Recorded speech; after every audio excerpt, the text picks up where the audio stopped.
Napakaraming mga nag-iisip ngayon tungkol sa mga yumao at hindi naman masamang isipin. Mabuti nga kung maalala natin na lahat tayo ay meron ding appointment with death.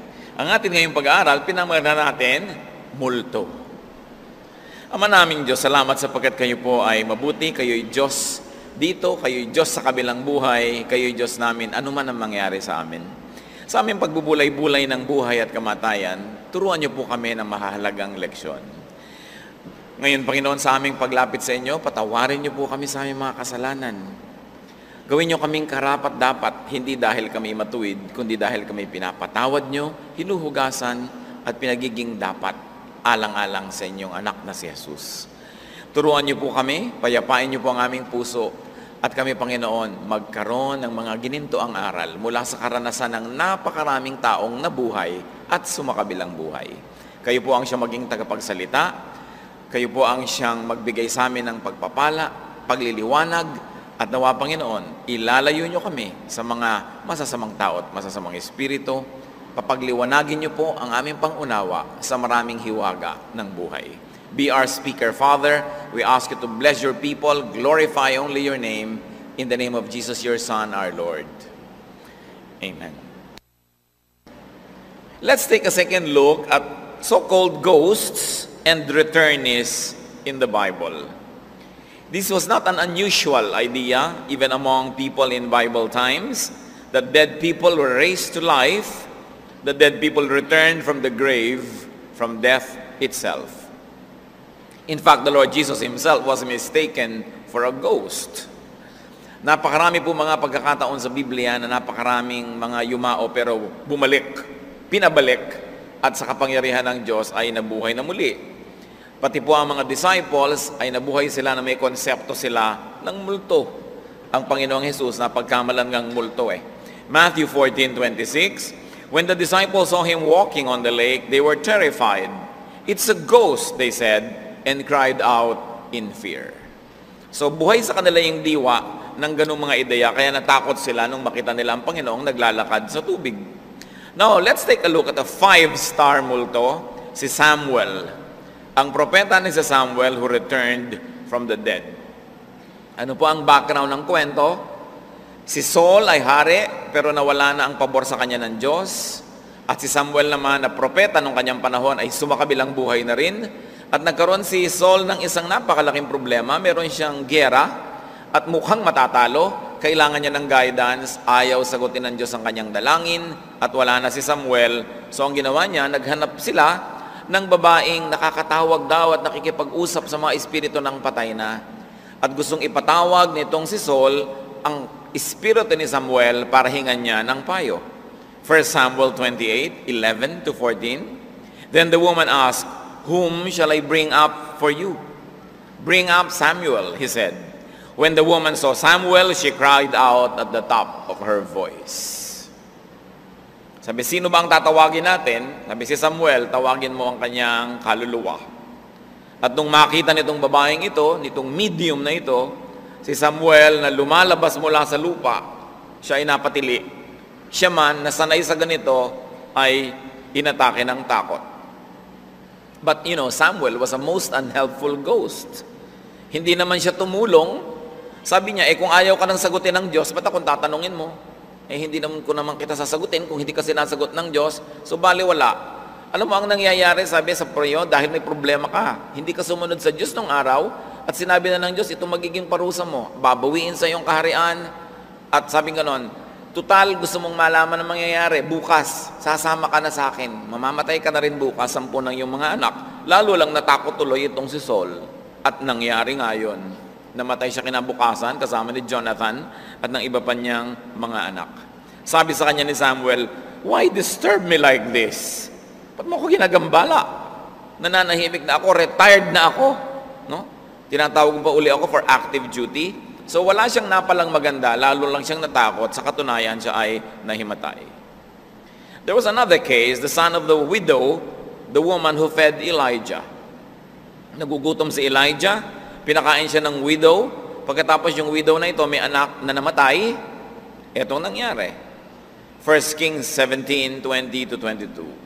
Then he cried out to the Lord, meaning Elijah the prophet, O Lord my God, have you brought tragedy also upon this woman whom I'm staying with by causing her son to die?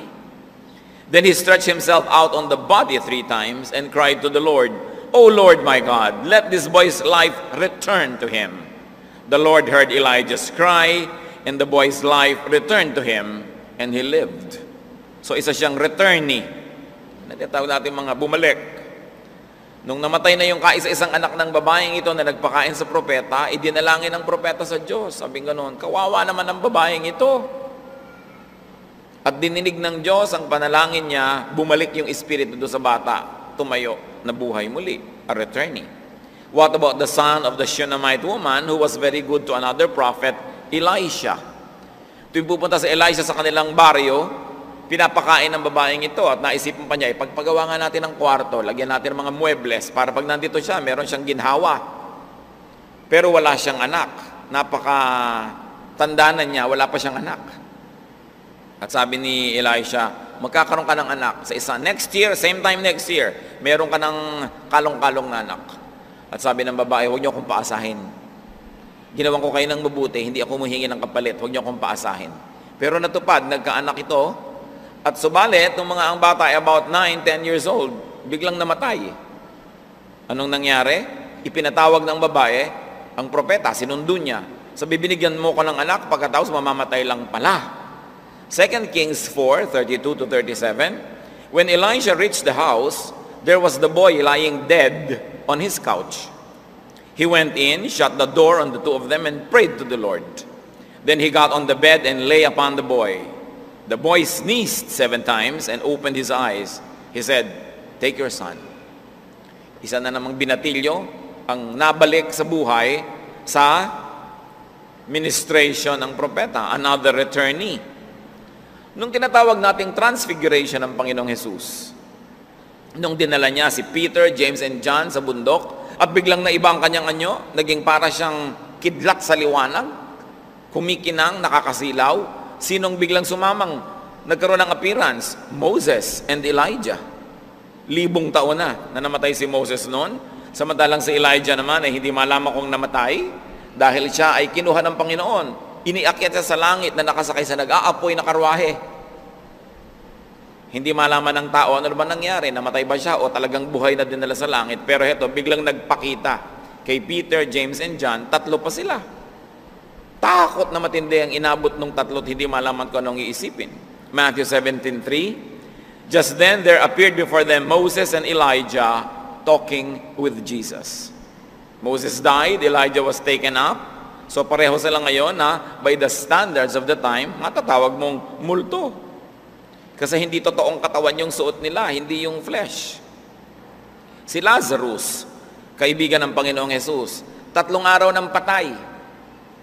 Mabaho na ang bangkay, pero tinawag ng Panginoon at binuhay. John 11:43-44, Jesus called in a loud voice, Lazarus, come out. The dead man came out, his hands and feet wrapped with strips of linen and a cloth around his face. So may tali pa siya sa baba na gano'n, nakatali hanggang ulo kasi para huwag ngumanga yung bangkay, tinatalian, ano? Kumisan nga't namamatay ka pang dilat, nilalagyan ng pera yung mata mo para hindi ka nakadilat sa mga tumitingin sa'yo. So, nakakatakot ang itsura. Nakabalot pa siya ng mga strips of linen, parang mummy. Tapos biglang lumabas dun sa kanyang buntod. Yung babae, dalagita, na namatay din, sinundo ng tatay si Jesus para bigyan niya ng kalinga yung bata, namatay. Luke 8:53-55, nung sinabi ng Panginoong, hindi siya patay. They laughed at him, knowing that she was dead. But he took her by the hand and said, my child, get up. Her spirit returned, and at once she stood up. Then Jesus told them to give her something to eat, another returnee.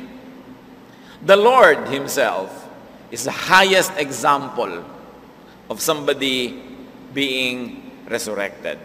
But the Lord was unique. He was not a returnee. Yung mga returnee, namatay, binuhay, pero namatay uli. Hindi rin siya multo dahil siya ay kumakain, nahihipo ang kanyang katawan, pero nakakalampas naman siya sa mga nakasarang pader at mga pinto. Nakakapasok siya sa mga nakalak na bahay, Ibang-iba siya, at sinabi naman talaga sa Bible, He's the firstborn among the dead. Na ang kamatayan at pagkabuhay na muli ng Panginoon ang modelo ng mangyayaring pagkabuhay na muli ng lahat ng nananalig sa Kanya. Na mabubuhay muli ang nananalig kay Jesus hindi bilang multo, kundi wearing glorified bodies. Tulad niya. May identity, pero hindi hangin, hindi multo. What about the holy men? Those prophets and great patriarchs of the Old Testament who were buried around Jerusalem, nang ang Panginoong Hesus ay namatay sa bundok ng Kalbaryo, nakalugang lupa, lumindol ng grabing lindol, nahati ang malaking kurtina sa templo, at anong nangyari sa Matthew 27:52 to 53? The tombs broke open, and the bodies of many holy people who had died were raised to life. They came out of the tombs, and after Jesus' resurrection, they went into the holy city and appeared to many people. Hindi lang isang pangkat ng mga taong namatay ng matagal na, nabuksan ang mga kanila mga libingan, at sila'y pumunta sa loob ng lungsod upang magpakita sa napakaraming mga tao. Hindi binanggit sa atin kung dumating sila na may katawan o parang espiritu rin o parang apparition, pero ang mahalaga, nagbalikan sila. To give emphasis na nung namatay si Jesus, naging tiyak, naging sure yung pagkabuhay ng lahat ng nananalig sa Kanya. Ipinakita talagang ubod ng linaw yon. Si Eutychus, nagsermon si Paul magdamag, nakaupo itong Eutychus sa bintana, sa haba ng sermon inantok, nakatulog, nahulog sa bintana, patay. Death. Remake na ako. Kita nyo yung mga nasa piling na ng Panginoon, ayaw nang bumalik. Kahit gaano natin kamahal yung mga nasa lupa, malilimot natin lahat yun pagka tayo nasa piling na ng Panginoon. Kaya ang pag-alala sa mga nasa lupa habang nandito din tayo. Kasi pagka nandun ka na sa kabila, maiiba ka na. What are some of the urgent lessons? The very obvious. Avoid hell at all costs. Mula simula hanggang dulo, ang Biblia, tad-tad ng pagtuturo tungkol dito. Iwasan ito. Ibayad ang lahat, huwag lang mapunta dyan. Huwag yung magkaroon lang ng konting barya, konting ligaya, konting aliw, kahit mapunta na sa impyerno. Baligtad. Hindi lang yun mga kapatid, prevent your loved ones from going there. At yan ang lesson mula doon sa rich man. Hindi na niya hiningi at ipinakiusap na siya ay ma-exempt. Nandun na siya eh. Ang gusto na niya, mahal niya sa buhay, huwag mapunta ron. Mga kapatid, taon-taon, meron tayong mga All Souls Day, All Saints Day. Marami sa atin, nag-uuwian sa mga probinsya, nagpupunta sa mga sementeryo. Pero pag uwi nyo ba, may bit-bit man lang kayong kaluluwa na madadala sa paanan ng Panginoon. Kasi kung pupunta ka lang doon, makikipagkwentuhan. Pupunta ka lang doon, pakitaan kayo ng cellphone, kung aling cellphone ang may bread toaster sa loob. No? Kung anong mga payabangan ng mga magkakamag-anak, etc., etc. Prevent your loved ones from going to the place where the rich man went. Alam natin ang paraan, dadali natin ang Panginoong Jesus, ituturo natin ang daan ng kaligtasan, tanggapin si Jesus sa Panginoon at tagapagligtas, pagsisihan ng mga kasalanan at magbagong buhay. Yun ang dapat dala-dala natin. At pagkadala natin yon, kahit absent kayo sa ating worship, pero umuwi kayo sa mga probinsya nyo, magandang mission yun, pwedeng gawin. Pero kung wala naman tayong sense of mission for the lost, it's a tradition that just keeps on and on, year after year, paulit-ulit, walang nangyayari. Bakit? Romans 10:17, faith comes from hearing the message, and the message is heard through the word of Christ. So, faith saves. But where does faith come? From hearing. At sabi, how are they going to hear without a messenger? So ang mahalaga nating mission, mga kapatid, is to preach the gospel. Hindi kailangang radyo, tape, libro, ibang tao. Dapat tayo, lahat pwede mag-preach. Kahit sign language, if that is your language, preach the gospel. Teach salvation. Guide people unto eternal life. Invite them to become children of God, believing in the Lord Jesus as Savior and Lord. In other words, win souls. Sa All Souls Day, do ever win one single soul. And remember to focus on the soul of the living. Wala ka na magagawa doon sa soul of the dead. Because, Hebrews 9:27, after death comes judgment. Pagkamatay mo, may assignment ka na agad. Wala nang ibahan yan. Kita nyo yung rich man, hindi na niya maiba kalagayan. Si Lazarus, hindi na rin maiba. Ang mahalaga habang buhay ka, magpasya ka kung saan mo gustong pumunta. The decision is in your hand. At kung nakapagpasya na tayo, tinanggap na natin ang Panginoon na tagapagligtas, dapat turuan natin lahat ng mahal natin sa buhay na gumawa ng ganun ding pasya. How do we do that? We cannot do that for them. They have to decide. But we can make it easy for them to decide by preaching the gospel clearly, lovingly, in a non-offensive, non-judgmental way. Everybody is a missionary. Every heart that doesn't have Christ is a mission field. And every heart that has Christ is a missionary. Dapat marunong tayo mag-share niyan. Focus on the soul of the living. Kaya ang sabi sa 1 Corinthians 9:16, woe to me if I do not preach the gospel. Sumpain ako, sobrang kawawa ako kung hindi ko ituturo ang kaligtasan. Ano pa po ang isang urgent lesson sa mga kasaysayan na ito na ating tinunghayan?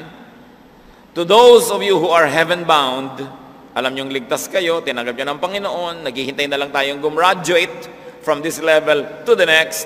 What do you do with life? Gather as much heavenly wealth as possible. And you do this by winning souls and by doing good, by being godly. Sabi ng Panginoong Jesus, busy kayo sa paggawa ng pera, busy kayo sa pag-iimpok, pag-iingat, pagpaparami ng pera. Matthew 6:20, itong dapat niyong gawin, store up for yourselves treasures in heaven, where moth and rust do not destroy, and where thieves do not break in and steal. Hindi masama magpayaman, kumita, maghanap buhay, magparami. Pero sabi niya, huwag niyong kakalimutan yung higit na mainam at talagang lalong mabuti, mag-impok kayo ng kayamanan sa langit. Sapagkat yung kayamanan sa langit, hindi pwedeng nakawin ng sinuman, hindi yan naluluma, hindi yan nagde-depreciate, hindi yan nade-devalue, eternal yan. Bakit kailangan isipin natin yun ngayon? Because it is only here, now, in this life, that we have the opportunity to gather for ourselves treasures in heaven. Number one goal is to be saved, to stop our descent to hell.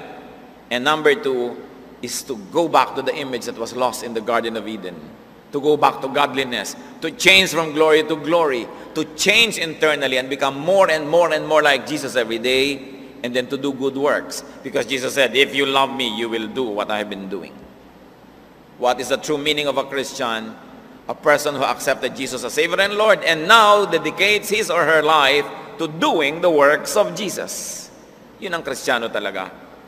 John 9:4, sabi ng Panginoong Jesus, as long as it is day, we must do the work of Him who sent me. Night is coming when no one can work. And when is that night? When your body dies. Sabi, habang araw, gawin pa natin, maliwanag pa, lahat ng gawin.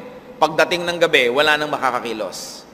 Alam niyo naman nung araw, walang kuryente, walang ganyan. So paggabi, talagang tulugan na lahat, wala nang pwedeng gawin. So dun sa ganung pag-unawa ng gabi, natin unawain yung verse. Darating ang panahon, sabi niya, hindi ka na pwedeng maglingkod. So kung nagkakapaglingkod ka ngayon, maglingkod ka na. Darating ang panahon, hindi mo na pwedeng dalhin yung kaluluwa ng nanay mo, kapatid mo, pinsan mo, mahal mo sa buhay sa Diyos kasi namatay na siya. Paano mo pa dadalhin? O ikaw pala yung namatay, hindi mo na rin siya madadala. Habang buhay ka at buhay siya, gawin mo na. Hindi pwede dumadaan na isang araw, isang linggo, isang buwan, wala kang nadadalang kaluluwa sa Panginoon. Kasi, ang pagpupunta naman, masisave ka o hindi. Hindi naman sinabing, umaten ka ba sa day by day? Hindi naman yun ang tatanong eh. Hindi naman itatanong, lagi ka bang umaaten? Hindi pa rin yun. Lagi ka bang nagdo-donate? Hindi pa rin yun. Bagamat lahat yan mahalaga para gawin ang gawain ng Panginoon. Pero ang itatanong, tinanggap mo na ba si Jesus bilang Panginoon at tagapagligtas? Sa isang malinaw, malinis na paraan. Kasi yung mga iba, padaplis-daplis. O siyempre, si Jesus, tagapagligtas yan eh. So, sino pa tagapagligtas Diyos? Siyempre, si Jesus. At saka si ganito, at saka marami pala, magulo. Hindi malinaw ang pagkakaintindi. Daplis-daplis. Dapat bullseye, clear. Pag sinabi mo, pag namatay po kayo, saan kayo pupunta? Pag sinabi naman ng kausap mo, ay sa langit. Bakit nyo nalaman? Kasi gumagawa naman ako ng mabuti. Aba, hindi yon. Kasi Kristiyano naman ako, member ako ng Christian Church. Aba, hindi yon. Hindi nadadaan sa membership.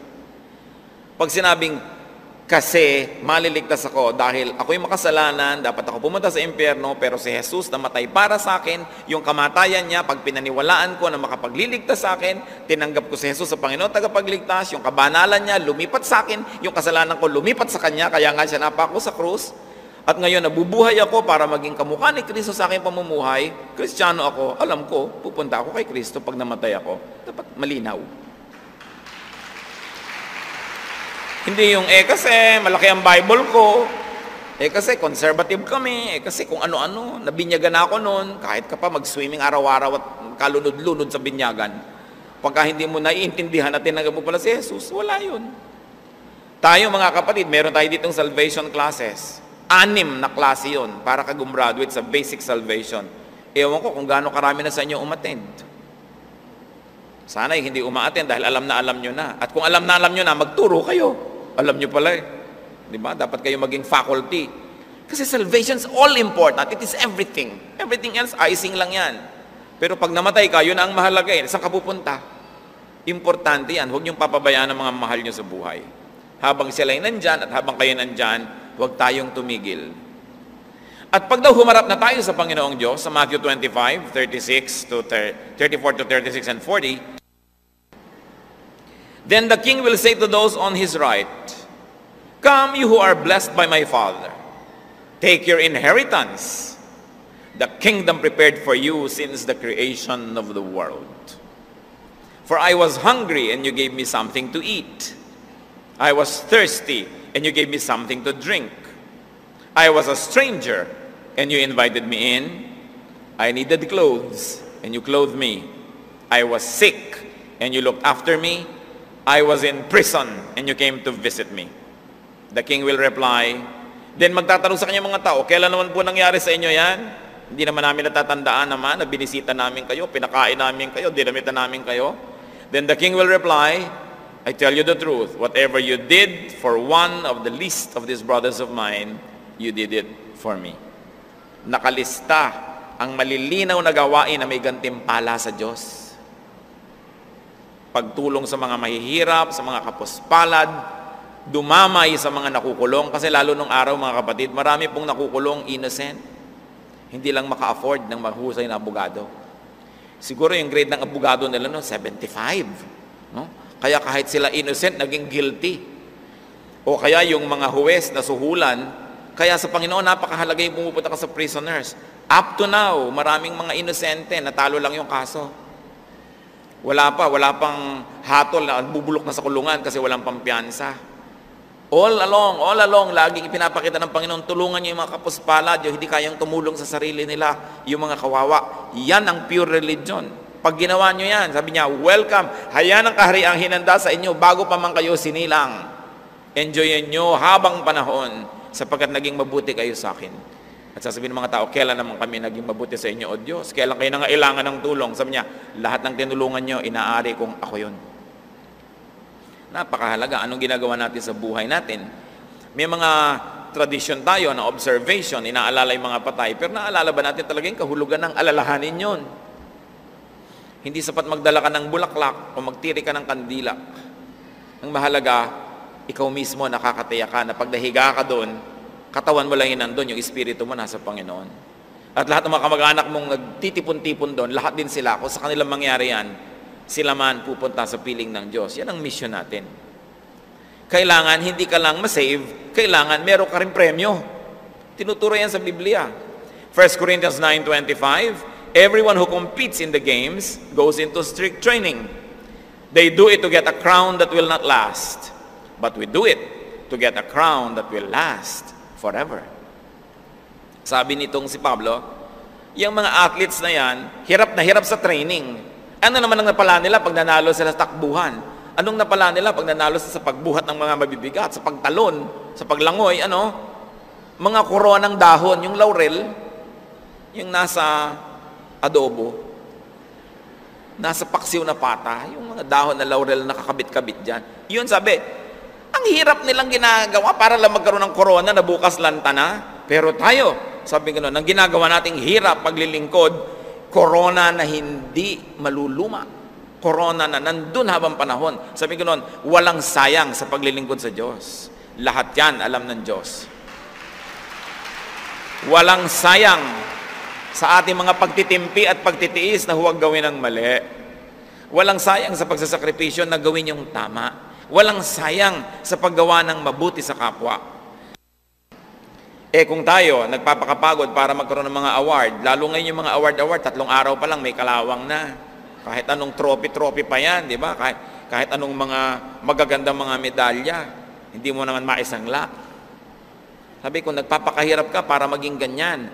Anong dapat mong gawin para magkaroon ka nung hindi nasisira na corona, na award, na medalya ng Diyos?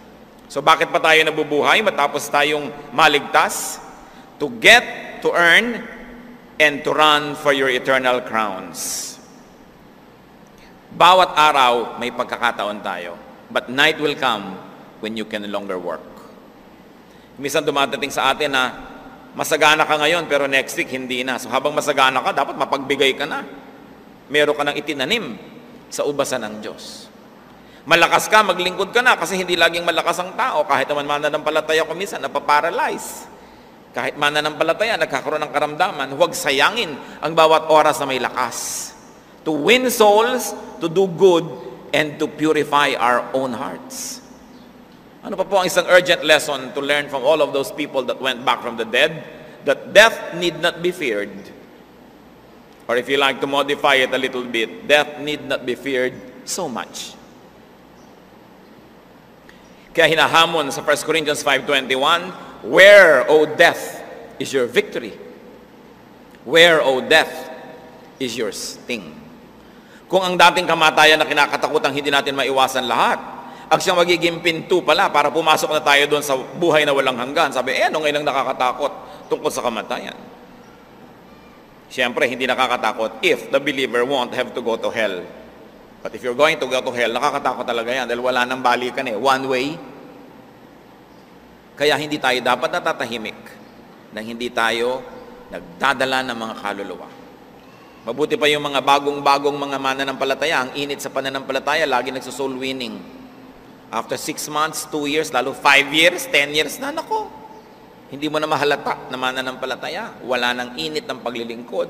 Kaya dapat laging nire-renew. That you have to renew your relationship with God day by day. Importante yon. Philippians 1:21, for me, to live is Christ, therefore to die is gain. Think of death as graduation from suffering, and think of it as your entry into the awarding hall, so that all the good things you have done in the name of the Lord might be credited in eternity. But live for Christ first. Let Christ live in you. And what's important, brothers and sisters, to let Christ live through you. Makausap ni Kristo yung gusto niyang kausapin sa pamamagitan ng iyong bibig. Masabi niya yung gusto niyang sabihin sa pamamagitan ng iyong pananalita. Mapaglingkuran niya yung gusto niyang paglingkuran sa pamamagitan ng iyong mga kamay. Mapuntahan ni Jesus yung dapat niyang puntahan para balitaan ang magandang kaligtasan sa pamamagitan ng iyong mga paa at paglalakbay. Let Christ not only live in you, but also live through you. Kaya, nung matanda na itong si Paul at siya'y mamamatay na, Philippians 1:23, nagdadalawang loob. Sabi niya, I'm torn between the two. I desire to depart and be with Christ, which is better by far. Pero sabi niya, kung nagdadalawang loob lang ako, gusto ko pa rin humaba ang buhay ko dito sa lupa para maturuan ko pa kayo. Para maging kapakipakinabang pa ako sa inyo. Sabi, kaya lang ayoko pang umalis dahil tuturuan ko pa kayo Pero ang totoo, mas gusto ko nang umalis. Ang hirap yung mga kasama. Di ba? Mga Kristiyano ba, masarap kasama at madali? Naku, hindi rin lagi Maraming gulo, maraming intriga. Ang daming doctrinal quarrels. Sabi ni Paul, kung maaari lang iwan ko na kayo at magpunta na ako kay Jesus. Pero hindi may mission pa ako. So, ayaw ko man, gugustuhin ko na rin na nandito muna ako for the sake of the mission. That is sacrifice. Bihira naman na masarap yung paglilingkod sa Diyos. Laging may kasamang tinik. Bagamat magandang rosas yan, may tinik kasama. So you take the thorns as well as the roses. Sa buhay na walang hanggan, doon sa eternity, anong mangyayari? Sa Revelation 21:4, malinaw na ipinapangako, God will wipe every tear from their eyes. There will be no more death, or mourning, or crying, or pain, for the old order of things has passed away. Wala na daw lungkot, wala nang pait, wala nang sakit, sapagkat maiiba na ang lahat. So, the best is yet to come. If you're having a great life as a Christian, if you're having a nice life, just as a person, enjoy it. Do good, but reserve the best for last. Because the best is yet to come. So learn from the so-called ghosts. Learn from the message of the people who returned from death, either in the flesh as returnee or in spirit as ghost. Matuto, huwag malito sa mga multo. Pag sinabi nating, hindi ka bang umaano? But night will come when you can no longer work. Minsan dumadating sa atin na masagana ka ngayon pero next week hindi na. So habang masagana ka, dapat mapagbigay ka na. Meron ka nang itinanim sa ubasan ng Diyos.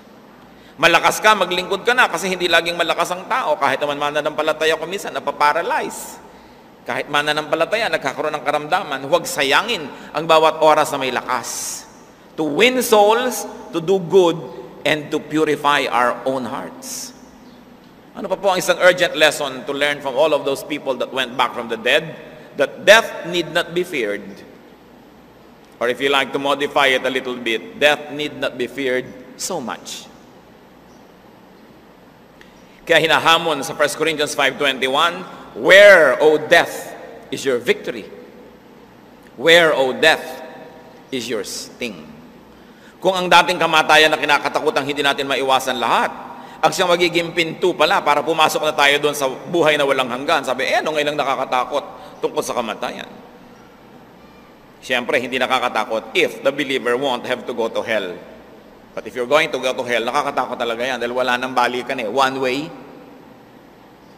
Kaya hindi tayo dapat natatahimik nang hindi tayo nagdadala ng mga kaluluwa. Mabuti pa yung mga bagong-bagong mga mananampalataya, ang init sa pananampalataya, lagi nagsusoul winning. After 6 months, 2 years, lalo 5 years, 10 years na, nako. Hindi mo na mahalata na mananampalataya. Wala nang init ng paglilingkod. Kaya dapat laging nire-renew. That you have to renew your relationship with God day by day. Importante yon. Philippians 1:21, for me, to live is Christ, therefore to die is gain.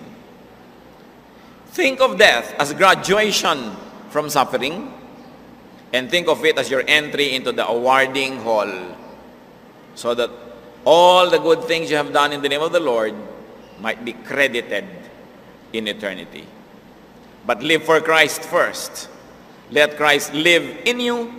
And what's important, brothers and sisters, to let Christ live through you. Makausap ni Kristo yung gusto niyang kausapin sa pamamagitan ng iyong bibig. Masabi niya yung gusto niyang sabihin sa pamamagitan ng iyong pananalita. Mapaglingkuran niya yung gusto niyang paglingkuran sa pamamagitan ng iyong mga kamay.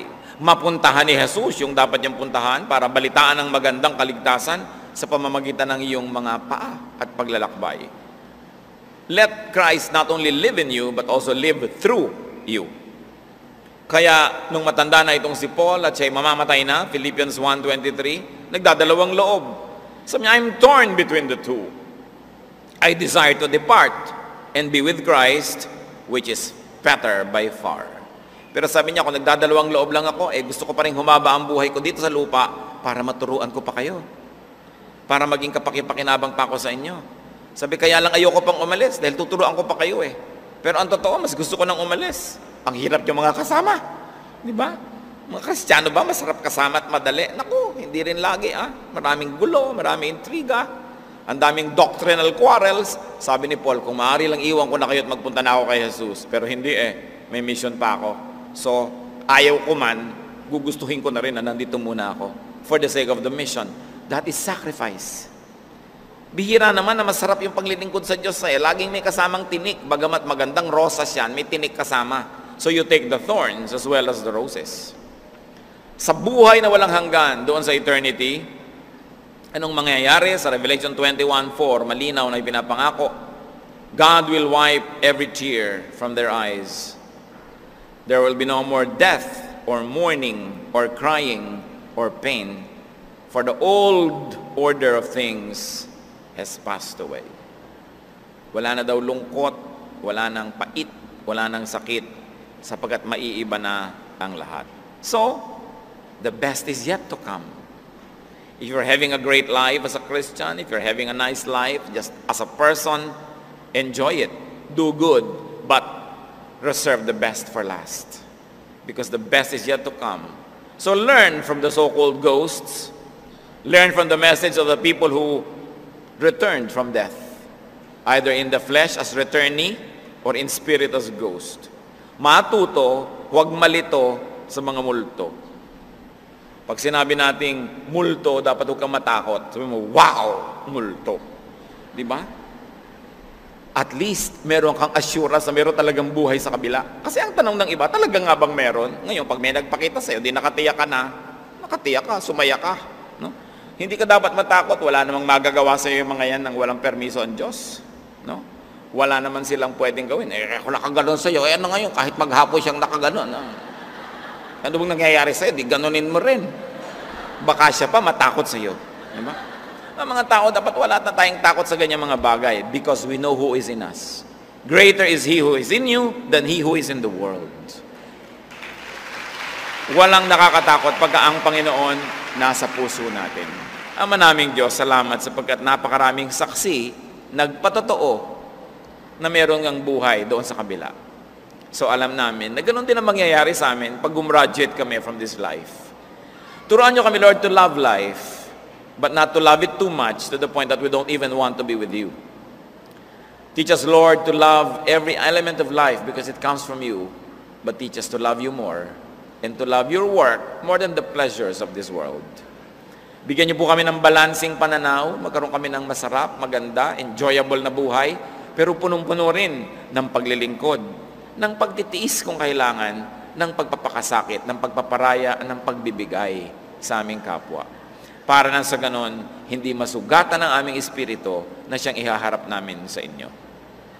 Teach us, Lord, to learn from these many returnees and ghosts and to be peaceful and happy in the truth that you are that you are God over death, that you are God over life, you're always God.